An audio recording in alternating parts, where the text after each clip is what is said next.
travel back in time to Cheadle Hulme, a quiet English suburb. In 1964, a special train named the Lollipop Express was taking children and teachers on a trip. As it neared Cheadle Hulme, disaster struck. Join us as we explore the events leading up to the tragic train crash, the brave actions of survivors and rescuers, and the lasting impact on the community. Discover the untold tale of a day that left scars but also led to railway safety improvements.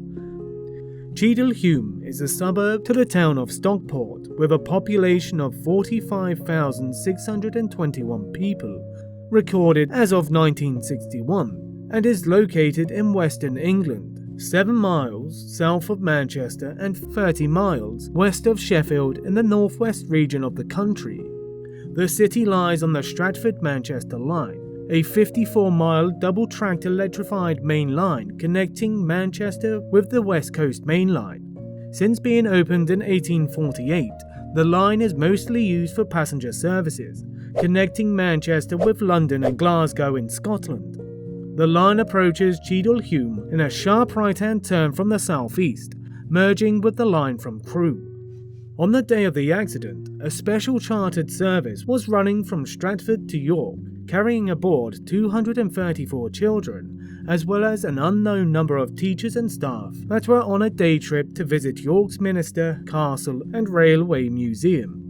Due to its purpose, the train was nicknamed the Lollipop Express. It consisted of a BR Standard Class 5, a multi-purpose steam locomotive introduced in 1951, and 9 older model passenger cars of different types, some dating back to the 1930s. The Class 5 has 2 leading and 3 driven axles, propelled by 2 cylinders. An official top speed isn't noted, but drivers have stated that the type easily reached 100 miles per hour. Each locomotive measures 63 feet in length, at a weight of 126 metric tons, including the 3-axle tender. The report lists the weight of the passenger cars at an additional 258 metric tons, at a total train length of 600 feet. On the 28th of May 1964, the Lollipop Express is approaching Cheadle Hulme at approximately 9:35 a.m. under the command of Mr. Smith. He hadn't worked on the route for a few months, but was confident in his knowledge of it. The bridge to the south of the station was in the process of being reconstructed, leading to a 10-mile-per-hour speed limit being placed on the section of line, about a quarter of the usual speed for a train passing through the station. A few minutes before reaching Cheadle Hulme, signalman Mr. Pemberton witnessed the train approaching his signal box at an estimated 45 miles per hour, the usual speed at that location. He knew about the upcoming low-speed zone and would later testify that he heard no brakes being applied, but wasn't worried as there was still plenty of space for the train to slow down.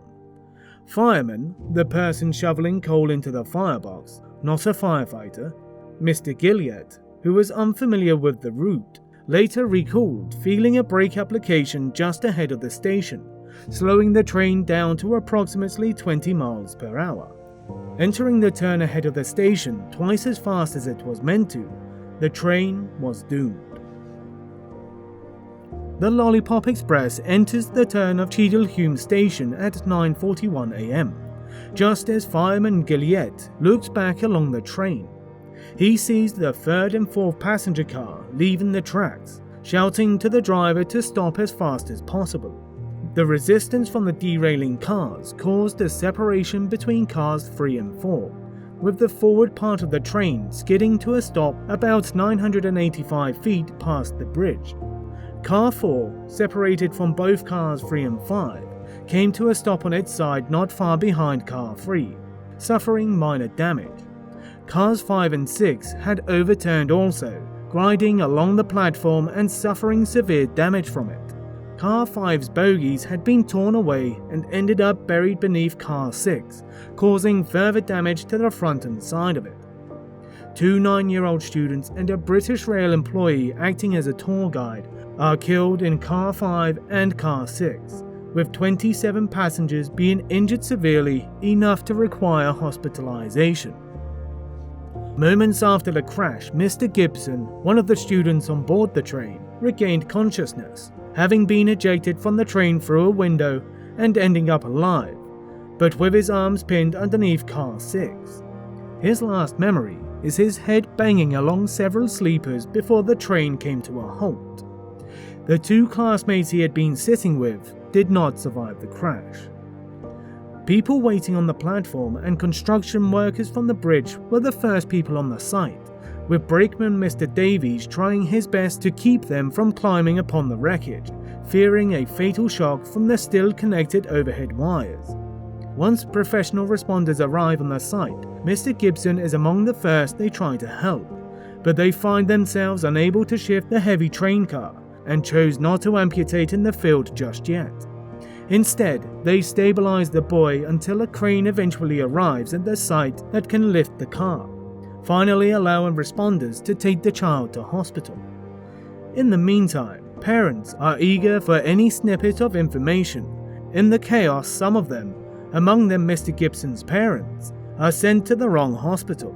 By the time they arrive at his bedside, doctors had decided to amputate his arm, unable to both save the crushed limb nor wait for the parental permission.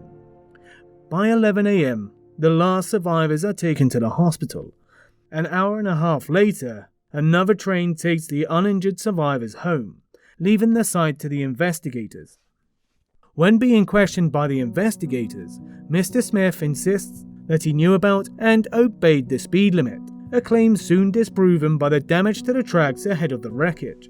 The train entering the construction site enacted such high forces on the rails that the clamps holding them in place simply snapped, pushing the outer rail outwards and making it impossible for the train cars to make it through the turn.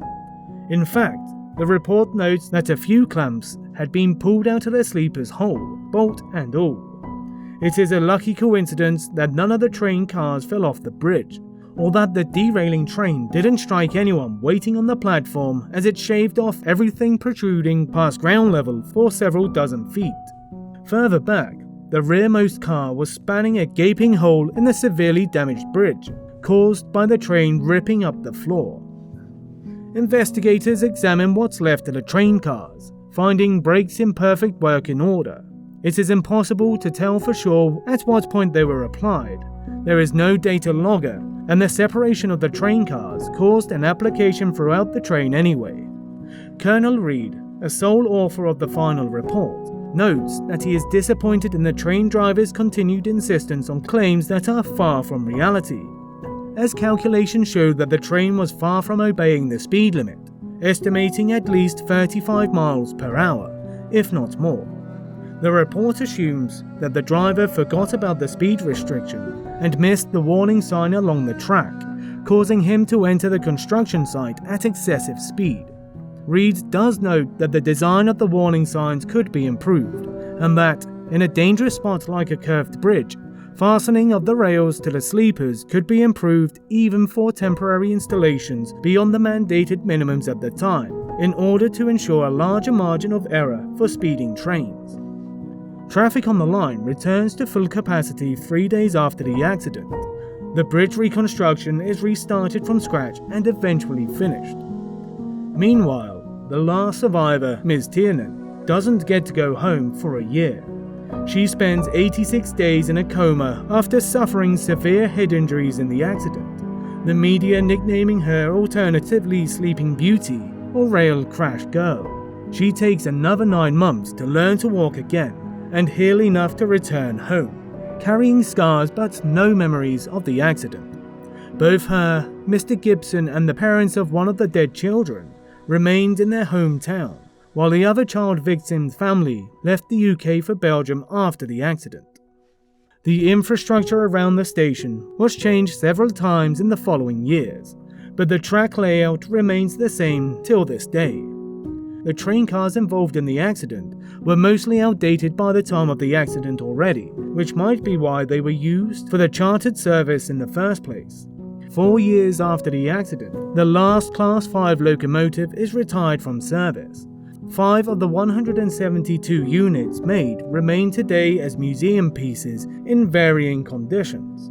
By 1977, the rules for implementing temporary slow-speed zones were changed. From then on, a portable magnet for the AWS train control system would cause a horn to sound in the driver's cab and require the driver to confirm having noticed the restrictions to avoid an automatic stop.